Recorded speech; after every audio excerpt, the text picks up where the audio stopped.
하루 15분 성경 읽기 생명의 말씀사 현대인의 성경. 오늘은 제215일차로 사도행전 1장부터 시작합니다. 사도행전 1장. 예수님의 승천. 나의 친구 데오빌로에게.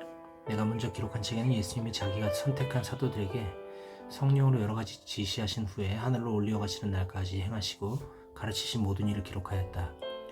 예수님은 고난을 받아 죽으신 후 40일 동안 때때로 제자들에게 나타나 자기가 살아있다는 확실한 증거를 많이 보여주시며 하나님의 나라에 관해서 말씀하셨다. 예수님은 사도들과 함께 모인 자리에서 이렇게 말씀하셨다. 너희는 예루살렘을 떠나지 말고 내가 전에 말한 대로 아버지께서 약속하신 선물을 기다려라. 요한은 물로 세례를 주었으나 너희는 얼마 안 가서 성령으로 세례를 받을 것이다. 그 후 예수님이 다시 나타나셨을 때 제자들이 예수님께 주님, 이스라엘 나라를 다시 세우실 때가 지금입니까? 하고 묻자 예수님이 이렇게 대답하셨다. 때와 시기는 아버지께서 자기 권한으로 정하신 것이니 너희가 알 것이 아니다. 그러나 성령님이 너에게 오시면 너희가 권능을 받아 예루살렘과 온 유대와 사마리아와 땅끝까지 이르러 내 증인이 될 것이다. 예수님이 이 말씀을 하시고 그들이 지켜보는 데서 하늘로 올려가시자 구름에 가려 다시는 보이지 않았다. 예수님이 올라가실 때 그들이 자세히 하늘을 쳐다보고 있는데 갑자기 흰 옷 입은 두 사람이 그들 곁에 서서 말하였다. 갈릴리 사람들아, 왜 서서 하늘을 쳐다보느냐? 너희 가운데서 하늘로 올려가신 이 예수님은 너희가 본 그대로 다시 오실 것이다. 그 후 제자들은 감람산에서 예루살렘으로 돌아왔다. 그 산은 예루살렘에서 가까워 안식일에도 다닐 수 있는 거리였다. 그들은 성 안으로 들어가 자기들이 머물던 2층 방으로 올라갔다. 그들은 베드로, 요한, 야고보, 안드레, 빌립, 도마, 바돌로메, 마테, 알페오의 아들 야고보, 여심당원 시몬, 야고보의 아들 유다였다. 그들은 거기 모인 여자들과 예수님의 어머니 마리아와 예수님의 동생들과 함께 한 마음으로 계속 기도에만 힘썼다. 그러던 어느 날 믿는 형제들이 120명쯤 모인 자리에서 베드로가 일어나 이렇게 말하였다. 형제들이여, 예수님을 잡는 사람들의 앞잡이 노릇을 했던 유다에 대하여 성령께서 오래전에 다윗의 입을 통해 예언하신 성경 말씀은 당연히 이루어져야 했습니다. 그는 본래 우리 가운데 한몫기어 우리 일의 일부분을 맡았던 사람입니다. 이 사람은 죄악의 값으로 밭을 사고 거기서 곤두박질하여 배가 터져서 창자가 다 흘러나왔습니다. 예루살렘 사람들이 모두 이 일을 알고 그 밭을 피밭이라고 불렀습니다. 시편에는 그의 집이 폐허가 되어 그곳에 사는 자가 없게 하소서라고 기록되어 있고 또 그의 직분을 다른 사람이 갖게 하소서라고 기록되어 있습니다. 그러므로 요한이 세례를 베풀 때부터 예수님이 하늘로 올려가시기까지 주 예수께서 우리와 함께 계시던 그 모든 기간 동안에 줄곧 우리와 함께 다니던 사람 중에 하나를 뽑아 우리와 함께 예수님의 부활을 증거하는 사람이 되게 할 필요가 있습니다. 그러자 그들이 두 사람을 추천했는데 하나는 바사바스 또는 유스도라고 하는 요셉이었고 다른 하나는 마띠아였다. 그러고서 그들은 이렇게 기도하였다. 모든 사람의 마음을 아시는 주님, 이 두 사람 중에 주님이 택하신 사람이 누군지 보여주셔서 유다 대신 봉사와 사도의 직분을 맡게 하소서. 그는 이것을 버리고 제 갈 곳으로 갔습니다. 그런 다음 제비를 뽑자 마띠아가 당첨되었다. 그래서 그는 11사도와 함께 사도가 되었다. 사도행전 2장. 오순절이 되자 그들이 모두 한 곳에 모였다. 그런데 갑자기 하늘에서 강한 바람이 세차게 부는 것 같은 소리가 나더니 그들이 앉아있던 온 집안을 가득 채웠다. 그리고 혀처럼 생긴 불이 나타나더니 그것이 갈라져 각 사람 위에 와닿았다. 그러자 그들은 모두 성령이 충만하여 성령께서 주시는 능력으로 그들도 알지 못하는 외국어로 말하기 시작하였다. 그때 예루살렘에는 세계 여러 나라에서 온 경건한 유대인들이 많이 머물고 있었다. 하늘에서 난 바람 같은 이 소리를 듣고 몰려든 군중들은 각자 자기 나라 말로 제자들이 말하는 것을 듣고 어리둥절하였다. 그들은 모두 놀라 이상히 여기며 이렇게 말하였다. 지금 말하고 있는 저들은 다 갈릴리 사람들이 아니냐? 그런데 그들이 하는 말이 우리가 각자 태어난 나라의 말로 들리니 도대체 어떻게 된 것인가? 우리 중에는 바데, 메디아, 엘람, 메소포타미아, 유대, 갑바도기아, 본도, 아시아, 부르기아, 밤빌리아, 이집트, 구레네 부근의 레비아 일대에서 온 사람도 있고 로마에서 온 유대인과 유대교로 개종한 이방인들도 있으며 또 크레테 사람과 아라비아 사람도 있는데 우리가 다 하나님의 놀라운 일을 각자 우리말로 듣고 있지 않는가? 그들은 모두 놀라고 당황하여 이것이 어찌된 일인가 하고 서로 물었다. 그러나 어떤 사람은 잔뜩 술에 취했군 하며 제자들을 조롱하였다. 그때 베드로가 11사도와 함께 일어서서 큰 소리로 이렇게 말하였다. 유대인들과 예루살렘에 사는 여러분, 이 일을 여러분에게 설명해 드리겠습니다. 모두 내 말에 귀를 기울여 주십시오. 지금 시각은 아침 9시밖에 되지 않았습니다. 여러분이 생각하는 것처럼 이 사람들은 술에 취한 것이 아닙니다. 이 일에 대해서 예언자 요엘은 이렇게 예언했습니다. 하나님이 말씀하신다. 말세에 내가 성령을 모든 사람에게 부어주겠다. 너희 자녀들은 예언할 것이며 너희 청년들은 환상을 보고 너희 노인들은 꿈을 꿀 것이다. 그때 내가 나의 남녀 종들에게 성령을 부어줄 것이며 그들은 예언할 것이다. 또 내가 하늘에서는 이상한 일과 땅에서는 징조를 보여줄 것이니 곧 피와 불과 연기다. 주의 크고 영광스러운 날이 오기 전에 해가 어두워지고 달이 빛으로 변할 것이다. 그러나 누구든지 주의 이름을 부르는 사람은 구원을 받을 것이다.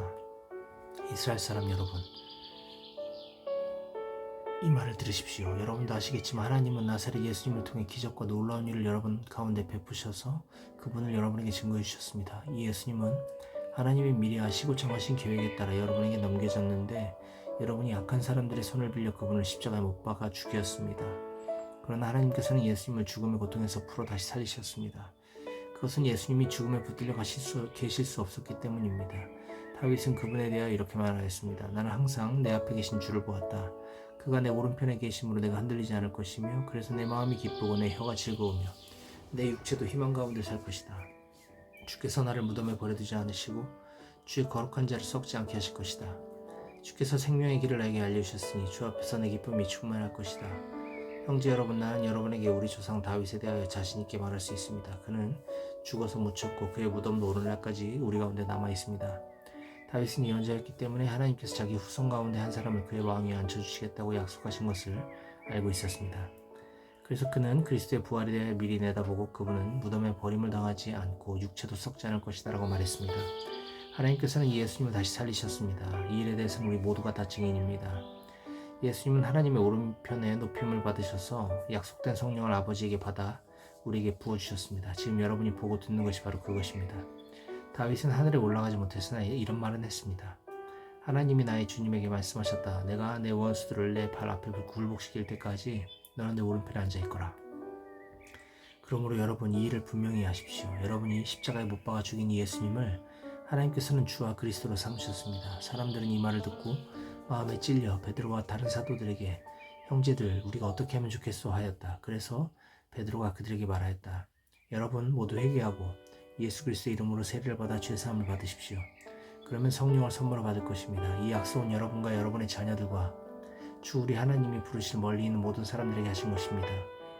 이 밖에도 베드로는 많은 말로 증거하여 그들에게 이 타락한 세대에서 구원을 받으라고 권하였다. 그때 베드로의 말을 기꺼이 받아들인 사람들은 세례를 받았는데 그날의 제자의 수가 3,000명이나 추가되었다. 그들은 계속 사도들의 가르침을 받고 서로 교제하며 성찬을 나누고 기도하는 일에 전적으로 힘썼다. 사도들을 통하여 놀라운 일과 기적이 많이 나타나자 사람들은 모두 하나님을 두려워하게 되었다. 믿는 사람들은 다 함께 지내며 모든 것을 서로 나눠 쓰고 재산과 물건을 팔아 각자의 필요에 따라 나눠 주었다. 그들은 한 마음으로 날마다 성전에 모이기를 힘쓰고 집집마다 돌아가며 성찬을 나누고 기쁨과 진실한 마음으로 함께 식사하며 하나님을 찬양하고 모든 사람에게 칭찬을 받았다. 그리고 주님께서도 구원받는 사람이 날마다 많아지게 하셨다. 사도행전 3장 베드로와 요한이 앉은 맹이를 고침. 어느 날 오후 3시 기도 시간에 베드로와 요한이 성전으로 올라가고 있었다. 그때 사람들이 남에서부터 앉은 맹이 된 사람을 메고 와서 미문이라는 성전 문 앞에 두었는데 성전에 들어가는 사람들에게 구걸하라고 사람들은 그를 매일 그곳에 데려다 두었다. 그 앉은 맹이가 베드로와 요한이 성전에 들어가려는 것을 보고 구걸하자 베드로는 요한과 함께 그를 주목하며 우리를 보아라 하였다. 앉은 맹이는 그들에게서 무엇을 얻을 줄 알고 바라보았으나 베드로는 그에게 은과 금은 내게 없지만 내가 가진 것을 너에게 준다. 나사렛 예수 그리스도 이름으로 걸어라 하고 그의 오른손을 잡아 일으켰다. 그러자 그는 곧 발과 발목에 힘을 얻어 벌떡 일어서더니 걷기 시작하였다. 그리고 그들과 함께 성전으로 들어가면서 그는 걷기도 하고 뛰기도 하며 하나님을 찬양하였다.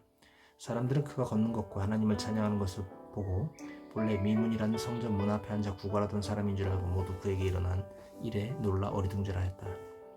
사람들은 그가 베드로와 요한에게 붙어 다니는 것을 보고 놀라 솔로몬의 행각이라는 곳에 있는 그들에게 모두 달려갔다. 그러자 베드로는 그 사람들을 보고 이렇게 말하였다. 이스라엘 사람 여러분, 왜 일로 놀라십니까? 우리 개인의 능력과 신앙으로 이 사람을 걷게 한 것처럼 왜 우리를 쳐다봅니까? 아브라함과 이삭과 야곱의 하나님, 곧 우리 조상의 하나님은 그의 중 예수님을 영광스럽게 하셨습니다. 여러분은 이 예수님을 죽이라고 넘겨주었을 뿐만 아니라 빌라도가 예수님을 놓아주기로 했는데도 여러분이 빌라도 앞에서 그분을 거절했습니다.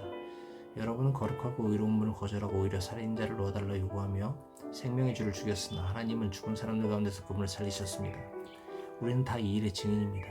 여러분이 보고 아는 이 사람이 걸을 수 있는 힘을 얻게 된 것도 예수님의 이름을 믿는 믿음 때문이었습니다. 예수님을 통해서 온 바로 그 믿음이 여러분이 모두 보는 앞에서 이 사람을 완전히 낫게 한 것입니다. 형제 여러분, 여러분의 지도자들처럼 여러분도 모르고 그런 일을 한 줄로 압니다.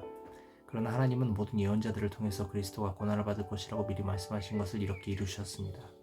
그러므로 여러분은 회개하고 하나님께 돌아오십시오. 그러면 여러분의 죄가 씻음을 받고 주님 앞에서 새로워지는 때가 올 것입니다. 그리고 하나님은 여러분을 위해 미리 정하신 예수 그리스도를 다시 보내실 것입니다. 하지만 예수님은 하나님이 오래전에 거룩한 예언자들을 통해 말씀하신 대로 만물을 새롭게 하실 때까지는 하늘에 머물러 계셔야 합니다. 모세는 이런 말을 했습니다. 하나님이 여러분을 위해 여러분의 동족 가운데서 나와 같은 예언자 한 사람을 세우실 것입니다. 여러분은 그의 모든 말에 순종해야 합니다. 그의 말에 순종하지 않는 사람은 누구든지 멸망당할 것입니다. 그리고 사무엘 때부터 그의 뒤를 이은 모든 예언자들도 이때에 대해 예언하였습니다. 여러분은 그 예언자들의 자손이며 하나님이 여러분의 조상들과 맺은 계약의 자손입니다. 하나님께서는 아브라함에게 내 후손을 통해 세상의 모든 민족이 복을 받을 것이다 라고 말씀하셨습니다. 그래서 하나님은 자기 종을 택하여 먼저 여러분에게 보내셨는데 이것은 여러분을 각자 악한 길에서 돌아서게 하여 여러분에게 복을 주시기 위한 것이었습니다. 사도행전 4장, 베드로와 요한이 체포됨. 사도들이 백성들에게 말하고 있을 때 제사장들과 성전 경비대장과 사두개파 사람들이 왔다. 그들은 사도들이 백성을 가르치고 예수님의 경호를 들어 죽은 자의 부활을 전한다고 크게 분개하여 베드로와 요한을 붙잡았다. 그때 이미 날이 저물었으므로 그들은 그 두 사도를 다음 날까지 가두어두었다. 그러나 사도들의 말을 들은 사람들 가운데는 믿는 사람들이 많아 제자의 수가 약 5,000명 정도로 늘어났다. 이튿날 유대인 지도자들과 장로들과 율법학자들이 예루살렘에 모였다. 거기에는 대제사장 안나스와 가야바, 요한, 알렉산더 그리고 대제사장의 가문에 속한 사람들이 다 참석하였다. 그들은 두 사도를 한가운데 세고 물었다. 너희는 무슨 권세와 누구의 이름으로 이런 일을 했느냐? 그때 베드로가 성령이 충만하여 이렇게 말하였다. 백성의 지도자들과 장로 여러분, 우리가 오늘 불구자에게 베푼 선한 일과 그가 어떻게 해서 낫게 되었는가 하는 문제로 신문을 받는다면 여러분과 이스라엘 백성 모두 이것을 아셔야 합니다. 안진뱅이였던 이 사람은 여러분이 십자가에 못 박았으나 하나님이 죽은 사람들 가운데서 다시 살리신 나사렛 예수 그리스도의 이름으로 완전히 건강하게 되어 여러분 앞에 섰습니다. 이 예수님은 여러분의 건축자들이 버린 돌로서 집 모퉁이의 머릿돌이 되신 분입니다. 다른 이에게서는 구원을 얻을 수 없습니다. 하늘 아래에 우리가 구원받을 수 있는 다른 이름이 인간에게 주어진 일이 없기 때문입니다. 그들은 베드로와 요한이 제대로 배우지도 못한 보잘것없는 사람인 줄 알았는데 담대하게 말하는 것을 보고 놀라지 않을 수 없었다. 그들은 또 이 사람들이 전에 예수님과 함께 있던 사람들이라는 것도 알고 있는데 고침받은 사람이 그들과 함께 서 있는 것을 보고 더 이상 할 말이 없었다. 그래서 그들은 베드로와 요한을 의회 회의장 밖으로 내보내고 서로 의논하였다. 이 사람들을 어떻게 하면 좋겠소? 이들이 주목할 만한 기적을 행했다는 것은 예루살렘에 사는 모든 사람들이 다 알고 있고 우리도 이것을 부정할 수가 없어. 이 일이 사람들에게 더 이상 퍼지지 않도록 앞으로는 이 이름으로 아무에게도 말하지 말라고 경고해 둡시다. 그들은 베드로와 요한을 다시 불러 예수의 이름으로는 말하지도 말고 가르치지도 말라고 명령하였다. 그러자 베드로와 요한이 이렇게 대답하였다. 하나님의 말씀을 듣지 않고 여러분의 말을 듣는 것이 하나님이 보시기에 옳은 일인지 한번 판단해 보십시오. 우리는 보고 들은 것을 말하지 않을 수 없습니다. 그래서 의회에서는 백성들 때문에 그들을 처벌할 방법을 찾지 못하고 단단히 주의만 주고 놓아주었다. 이것은 모든 사람이 그 기적을 보고 하나님께 영광을 돌렸기 때문이다. 이 기적으로 고침을 받은 안진뱅이는 40세가 넘은 사람이었다. 교회가 기도하고 찬송함. 베드로와 요한은 풀려나와 동료들에게 가서 제사장들과 장로들이 한 말을 다 이야기해 주었다. 그러자 그들은 이 말을 듣고 일제히 소리를 높여 이렇게 기도하였다. 주권자이신 주여, 주는 하늘과 땅과 바다와 그 가운데 있는 모든 것을 만드셨습니다. 주께서는 주의 종인 우리 조상 다윗의 입을 빌려 성령님을 통해서 이렇게 말씀하셨습니다. 어째서 이방 나라들이 떠들어대며 민족들이 헛된 일을 꾸미는가?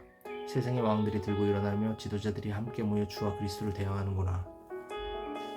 참으로 헤롯과 본디오 빌라도는 이방인들과 이스라엘 백성과 합세하여 주께서 기름 부으신 주의 거룩한 종 예수님을 대적하려고 이성에 모여서 주의 능력과 뜻으로 미리 정하신 일을 했습니다. 주여, 지금 저들이 우리를 위협하고 있는 것을 보시고 주의 종들이 담대하게 주의 말씀을 전할 수 있게 하소서. 주의 손을 내밀어 병을 낫게 하시고 주의 거룩한 종 예수님의 이름으로 놀라운 일과 기적들이 일어나게 하소서. 그들의 기도가 끝나자 모여있던 곳이 흔들렸고 그들은 모두 성령이 충만하여 하나님의 말씀을 담대하게 전하였다. 재물에 대한 두 가지 태도. 믿는 사람들은 모두 한마음 한뜻이 되어 아무도 자기 재산을 제 것이라 하지 않고 모든 것을 서로 나누었었다. 사도들이 큰 능력으로 예수님의 부활을 증거하자 사람들은 큰 은혜를 받았다. 그들 중에는 생활이 어려운 사람이 아무도 없었다. 이것은 땅이나 집을 가진 사람들이 모두 팔아 그 돈을 사도들에게 가져와 각 사람의 필요에 따라 나누어 줬기 때문이다. 그때 사도들이 바나바, 번역하면 위로의 아들이라고 부른 키프로스 태생의 레위 사람 요셉도 자기 밭을 팔아 그 돈을 사도들에게 가져왔다.